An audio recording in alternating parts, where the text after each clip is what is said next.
E aí sim, se desenvolver filtros para as pessoas terem poder de escolha de não armazenar no seu computador esses dados aleatórios. E é por isso que Knots, que é um software alternativo, foi criado.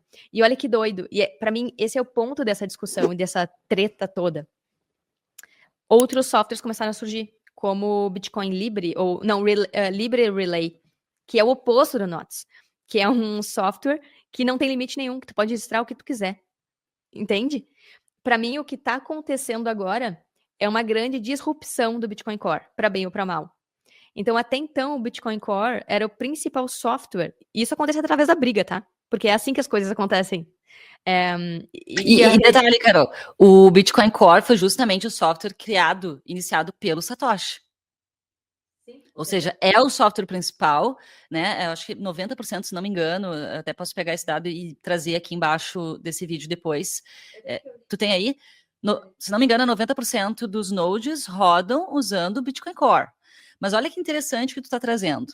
Tu está trazendo que outros softwares estão surgindo e que ninguém é obrigado a rodar o Bitcoin utilizando o Bitcoin Core. Pode utilizar outros softwares.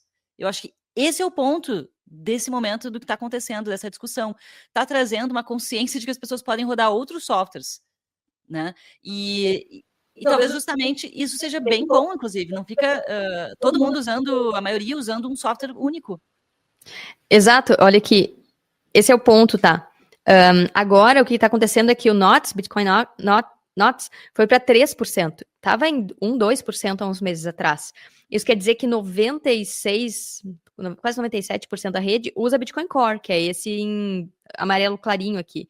E aí tem outros tipos de nodes aqui, 45 other nodes, 0,05%, BTC Suite Nodes, 0,24%, e o Knots está crescendo muito. Então, para mim, é esse o ponto de toda essa discussão, né? A gente está vendo agora acontecer uma grande... Como é que eu vou dizer assim? Esse desmame, talvez, do Bitcoin Core. Por que se usa o Bitcoin Core? Porque é o software mais verificado. Então, desde que Satoshi surgiu, é o software em que os devs, eles mais trabalham em cima. Ficam procurando bugs, ficam tentando melhorar ferramentas, ficam facilitando, por exemplo, latência, velocidade e facilidade dos nodes se comunicarem entre si sem ter atrasos nessa comunicação, que é super importante para a rede conseguir verificar em tempo real o que está acontecendo. Por isso que é importante algumas peculiaridades técnicas que foram desenvolvidas ao longo desses 16 anos.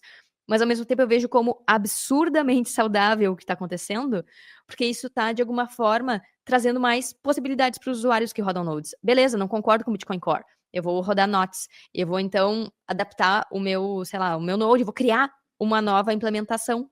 Por que não? Só que o ponto disso tudo é, até que ponto isso não gera forks, né?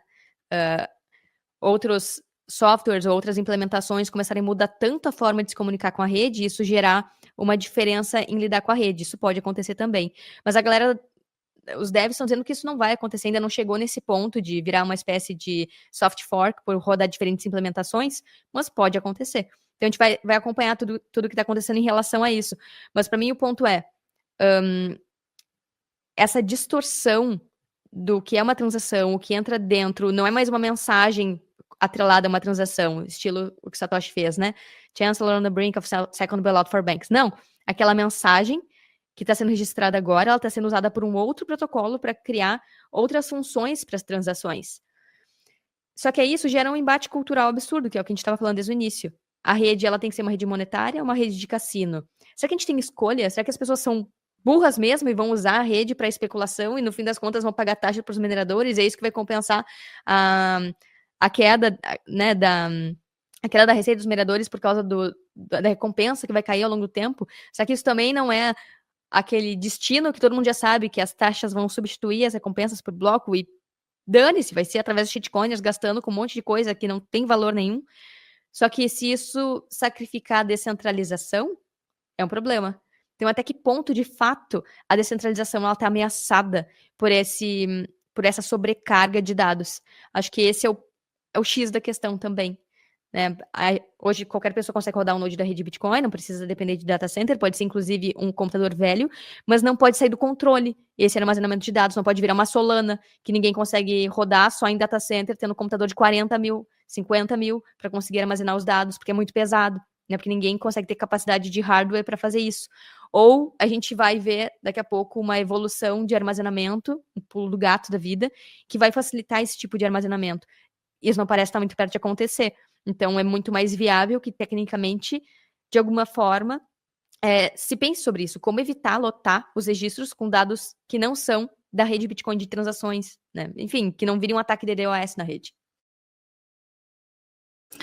Bom, no fim das contas, uma galera pediu qual que é a nossa opinião sobre essa treta toda que tá rolando, né?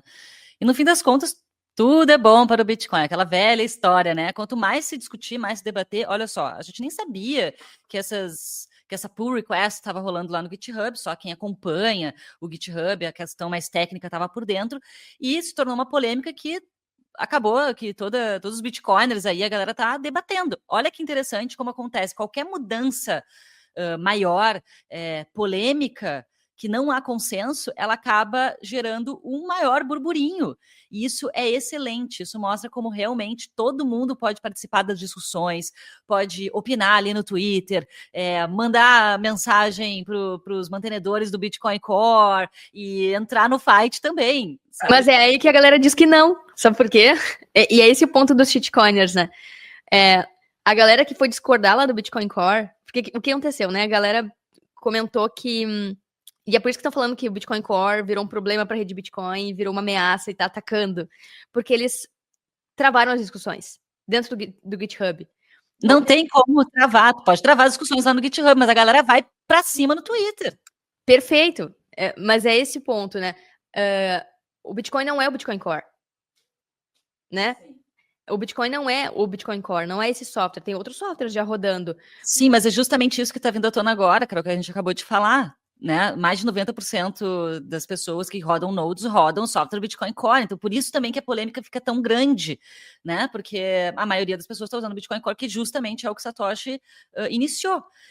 E esse é o grande momento de mostrar como existem outras possibilidades, que é o Knots que tu está falando. E eu vou te falar, particularmente, eu nem sabia que existiam o Knots, que não sabia da existência do Knots até então. Olha como é importante essa discussão, que vai trazendo novas possibilidades e a gente vai conhecendo ainda mais sobre a rede Bitcoin. A gente nunca para de aprender sobre o Bitcoin. Isso é fantástico. E acho que esse é o lado bom de todas as polêmicas que acabam acontecendo. Né, desde lá da Guerra dos Blocos, que fez as pessoas entenderem sobre tamanho de blocos, né, aqui naquele momento. Teve uma divisão naquele momento também dos bitcoins. Foi assim, uma grande polêmica e fez as pessoas conhecerem mais tecnicamente sobre o Bitcoin. Teve a polêmica das BIPs ali que a gente vivenciou há 2 anos atrás. Pronto, as pessoas passaram a saber mais sobre funcionamento de pull request, de BIPs, o que são BIPs. Né? Então, a cada nova polêmica surgem novos aprendizados sobre como a rede Bitcoin funciona. E isso é ótimo. Discutir sobre isso é maravilhoso. Por mais que as pessoas às vezes não entendam tecnicamente, né? Ah, meu Deus, cara, um monte de sigla aqui, Op Return, UTXOs. Por mais que não entenda exatamente como funciona cada coisa, a cada nova polêmica traz novos aprendizados. Eu acho que essa é a parte maravilhosa de tudo isso que está acontecendo.